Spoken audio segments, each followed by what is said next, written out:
Hi, this is Meg Lightheart from megalightheart.com. This week we're talking about meetings, and I want to give you what I think is the best way of starting and ending a meeting, and it's pretty straightforward. I use it all the time. All the people who work with me are very familiar with it, and when I work with teams over time, it tends to become embedded in the culture. And it's a check-in and a check-out. And I want to talk about why a check-in and a check-out is important, and give you some tips from my experience about how to make it work. A check-in is a type of go around. So a go around is when you hear from everyone in the group in turn. And go arounds are really good because you hear everyone's voice. It can be a pause in a meeting for people to process. You can uncover things that are going on which are maybe left unsaid. There's a whole group of reasons for using a go around in a meeting. It's good as a transition. It's good after someone's done a presentation. It's good when there's been lots of discussion. Using go arounds can be really important at lots of different points in meetings. Pretty much any time you can instigate one. Check-ins and check-outs are particular types of go around at the beginning and end of the meeting. And a check-in at the beginning of the meeting is when people go around, and there's ways of, we'll talk about methods in a second, but you hear from everyone at the beginning of the meeting, and what it does is it creates a transition from non-meeting into the meeting. So you're signalling that you're entering into a space. It can also uncover if someone's having a bad day, then you know about it, and so you know not to misinterpret their non-verbal, sometimes their verbal behaviour. Every now and again someone's had something wildly significant happen in their life and they need to tell you that there's been a death or something, and so you can introduce that without making a big deal of it, so people can take more care. And it means that you're setting a tone of participation from everyone right at the beginning. There's lots of different levels you can do a check-in with. With a leadership team that I worked with over a long period of time, it was quite a tight-knit leadership team. The check-ins would sometimes take 20 minutes, 30 minutes, sometimes an hour or more if they hadn't been together for a long time. That's super extreme, but what it did was it really built trust.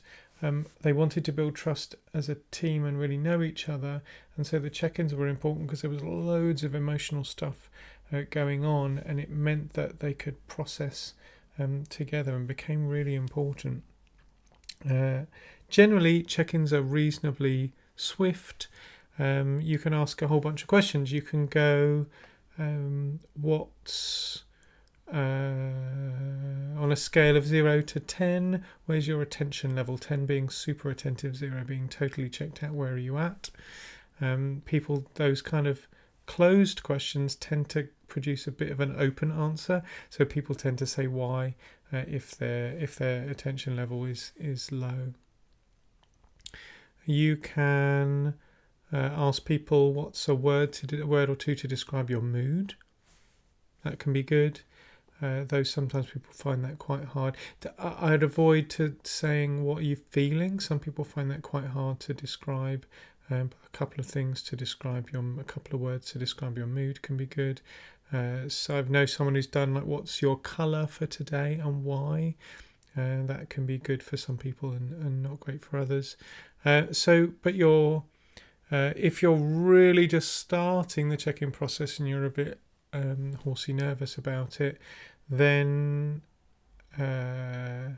you can just do a go around and just say what's one expectation you have for the meeting today, and then you at least you've heard everyone's voices and you've found out what's going on for people. You could add to that by going, what's one expectation you've got from the meeting today, and anything else that we might need to know about where your head's at. I tend to also set instructions for how it's going to be in terms of the process and the timing. So I tend to go either we're going to go round in a circle. I've been avoiding that for a while because I think of it as creeping dread, where gradually people are waiting and they're not really listening to each other. So for a long time I've preferred popcorn, which is like when you're making popcorn and the kernels pop when they're ready. So we just go, okay, pop when you're ready, and respond to the question, and after a few people have gone, then you can go who hasn't been yet, and then make sure you're coming back and including everyone that does need some tracking in your mind. Though I did hear that someone who was on the autism spectrum just say that uncertainty made them feel anxious. So I'd only heard that recently, so I'm thinking about that at the moment. Check-ins improve the meeting that you're in right now, but over time they also really improve the trust. A trap you can get into is if you always ask the same question, how are you feeling? And people go, yeah, I'm fine, yeah, I'm fine, yeah, I'm fine. You may need to ask a different question that's either easier to answer or takes a different slant, or if you've got a very practical group, then something linked to the topic of the meeting can be good. I also give it a signal of how long it needs to take. If I'm doing a full-on like 1 day or 2 day presentation workshop, then I allow a little bit more time because often people don't know each other. And I'll ask a question connected to the topic. So how do you feel about presentations, or what's a couple of words that connect in your mind to the topic of presentations? And that helps everyone to hear that everyone has some issues around presenting, or has different strengths and areas for improvement. I also recommend you do a check out at the end of the meeting, and that helps to transition from in the meeting to back out again.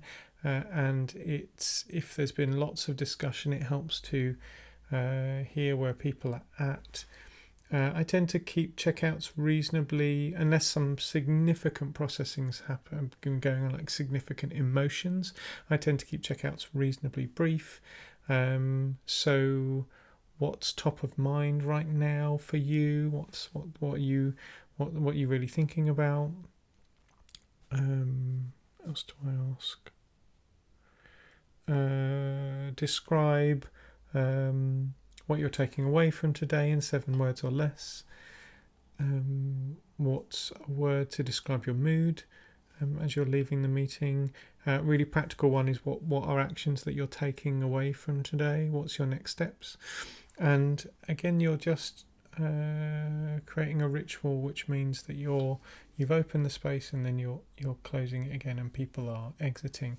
Both of those things work really well in virtual meetings. You just need to track who's speaking, and maybe create a way of sometimes it's good in a virtual meeting for someone to nominate the next person so that they know it's time. It's difficult to do popcorn in a virtual meeting unless there's only a few people. You can do a check-in, and I do a check-in even in really big groups like 50 or 60 people. I was doing a workshop with some young people around leadership, and we didn't do popcorn. We did going around in a circle, because popcorn in a massive group is really difficult to track who's spoken. And I get people to do names and pronouns, and then some question that's easy to answer, because I really like hearing everyone's voice in the group. And then at the end, I like to do a checkout, just to go, what's one word? So when you've got loads of people, you have to do like one word or phrase so that it doesn't drag on. But exiting the meeting, just going, what's your key word or key phrase that you're taking away from today?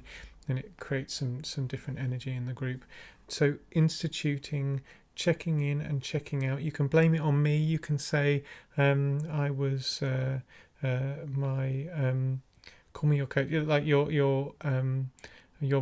was watching a video about meetings the other day, and they recommended that we do this. Let's give it a go. You can even do it slightly by stealth, by doing something very practical from the beginning, and then over time um, changing the emphasis of the check-in as to what's right for the energy. But I really recommend it because it builds, improves the meeting you're in, but also builds a better culture of meetings. The rest of the week we're going to talk about different things connected with meetings. I do quite a lot of meeting facilitation, and I think there are some really straightforward things that you can do to improve the quality of meetings, both in person and virtual meetings. If you want some help thinking through a meeting that you're running or that you're attending, or you want to be thinking about this aspect of leadership in more, exploring it in more detail, go to megalightheart.com and have a look at coaching packages. There's some one-off sessions as well as more medium-term relationships that we can have. If you have a steady income and aren't really looking for a coach, you can become a monthly patron at patreon.com/megalightheart, and just feels like you're supporting me in producing this material. Share this video with people who you think are going to like it, and leave a comment or a question if you have one. Click like as well, it helps the algorithms. And I'll see you tomorrow. We're going to be talking about another aspect of how to improve meetings. I am Meg Lightheart from megalightheart.com, and I'll see you tomorrow.